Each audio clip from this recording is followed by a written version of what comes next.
Have you ever seen the famous optical illusion of pencil appearing broken when dipped in a glass of water? It's a simple act of dipping pencil in glass of water. At first glance, you might see a broken pencil, but if you take out the pencil, it will appear intact. The pencil is exactly the same, so what changed? You did. Your perception shifted, revealing a completely different reality hidden within the same set of data. This simple exercise reveals a profound truth about how we experience the world. It shows that what we see is not a direct copy of reality, but an interpretation constructed inside our minds. This process of interpretation is happening every moment of every day. We don't just see with our eyes, we see with our brains. Our brain takes the raw information from our senses, the light, the sounds, the textures, and combines it with our vast library of past experiences, beliefs, and expectations. It is a constant, active process of guessing. Your brain is always asking, what is the most likely thing this could be based on everything I know? When you saw the broken pencil first, it was because your brain's initial guess was shaped by a certain set of assumptions. When it switched to an intact pencil, your brain updated its prediction based on new possibilities. The world we navigate is less an objective space and more a personalized map. Two people can witness the exact same event and walk away with entirely different stories. One person sees a challenging conversation as an attack. Another sees it as an opportunity for growth. One person views a rainy day as a gloomy inconvenience, while another sees it as a cozy chance to stay inside and read a book. The external reality, the words spoken, the water falling from the sky, is the same. But the internal experience, the meaning we assign to it, is personal and could be unique to each one of us. This is because our perception is the lens through which all information must pass before it becomes our reality. This understanding is the first step toward meaningful change. If our reality is a construct, it means we have some say in how it is built. We are not passive observers of the world. We are active participants in its creation. Just as we can learn to switch our view from a broken to an intact pencil, we can learn to shift our perspective on the challenges, opportunities, and relationships in our lives. Recognizing that our perception shapes our experience gives us power. It hands us the tools to begin examining the blueprints of our own minds and decide if we want to make a few renovations. The lines on the page of our life may be set, but how we choose to see them is entirely up to us. Our brain is essentially a prediction machine.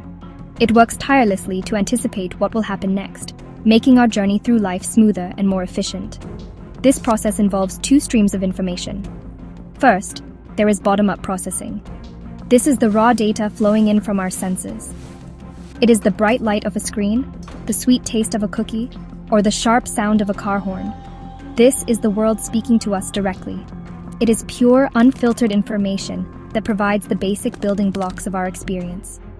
This sensory data is crucial, as it grounds our perception in what is actually happening in our immediate environment. However, sensory data alone is not enough. To make sense of this constant flood of information, the brain uses top-down processing. This is where our beliefs, memories, and expectations come into play. Your brain uses these high-level models of the world to interpret the incoming bottom-up signals. For example, if you see a round red object on a tree, your past experiences tell you it is likely an apple. You don't have to analyze every single detail. Your brain makes a predictive leap based on what it already knows. This top-down influence is incredibly efficient, allowing us to navigate complex situations without being overwhelmed. A successful prediction feels good. When your brain guesses correctly, when the apple tastes crisp and sweet just as you expected, it releases a small burst of a neurochemical called dopamine. This is a reward signal. It essentially tells your brain, good job. That model of the world was accurate. Keep using it. This dopamine hit reinforces the mental shortcut that led to the successful outcome. It is a fundamental learning mechanism. Every time your prediction matches reality, the neural pathway associated with that prediction gets a little bit stronger. It is the brain's way of saying, this works. Let's do it again. This predictive process is what builds our entire reality. Our sense of self, our understanding of others, and our view of the world are all constructed from this interplay between sensory input and internal beliefs.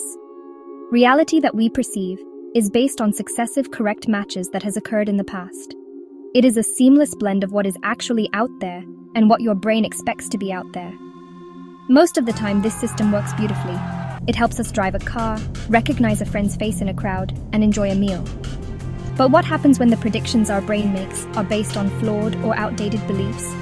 This is where our predictive power can lead us astray. This cycle of prediction and reward is the biological foundation of every habit we have. A habit is simply an automated solution. It is a behavior that has been performed so many times that it no longer requires conscious thought. The process begins when our brain links a specific cue to a specific reward. The cue is the trigger, the thing that initiates the prediction.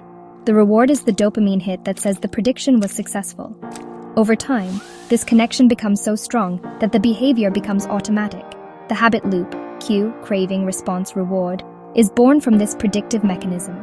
Consider a simple habit, like checking your phone when you feel bored. The cue is the feeling of boredom or a moment of downtime. Your brain, based on past experience, predicts that your phone holds something interesting that will relieve this boredom. This prediction creates a craving. The response is to pick up your phone and scroll through social media. When you find a funny video or a message from a friend, your brain gets its reward. Dopamine is released, reinforcing the entire loop.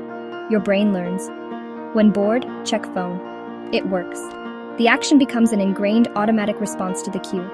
This system becomes a trap when the prediction is misleading, yet the reward is still delivered. Think about a craving for junk food.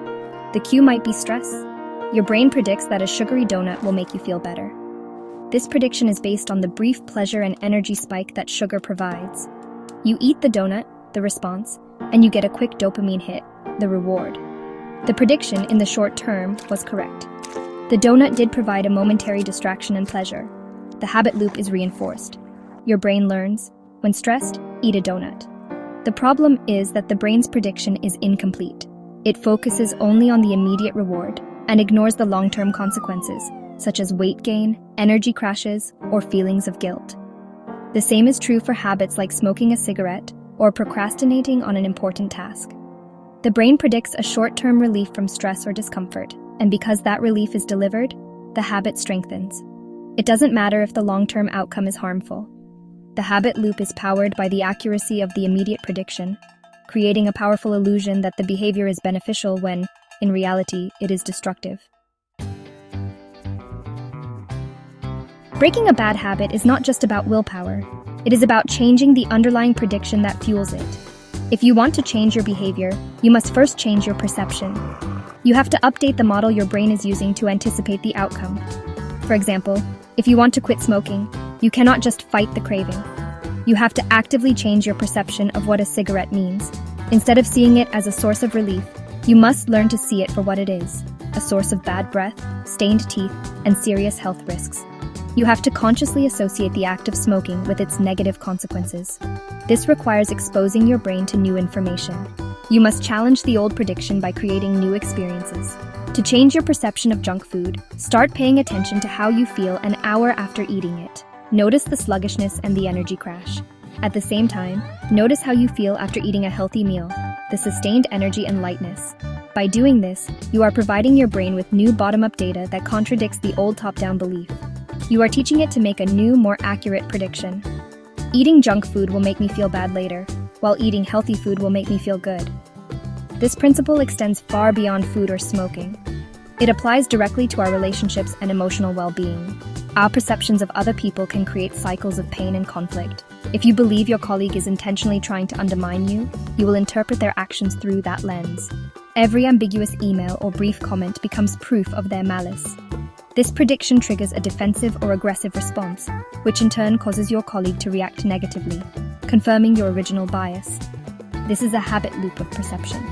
To break it, you must choose to see with compassion. You must challenge the prediction by considering alternative explanations for their behavior. Ultimately, we have the power to consciously update the goal we set internally, to get in touch with reality that is beneficial for us in long term. Our lives are shaped by the stories we tell ourselves, and those stories are built on our perceptions. By becoming aware of our predictive brain, we can begin to question our automatic assumptions. We can choose to seek out new experiences that challenge our old beliefs. We can learn to see the intact pencil instead of broken pencil. The path to breaking bad habits, healing relationships, and building a better life does not start with changing the world outside. It starts with changing the world within. It starts with learning to see things differently.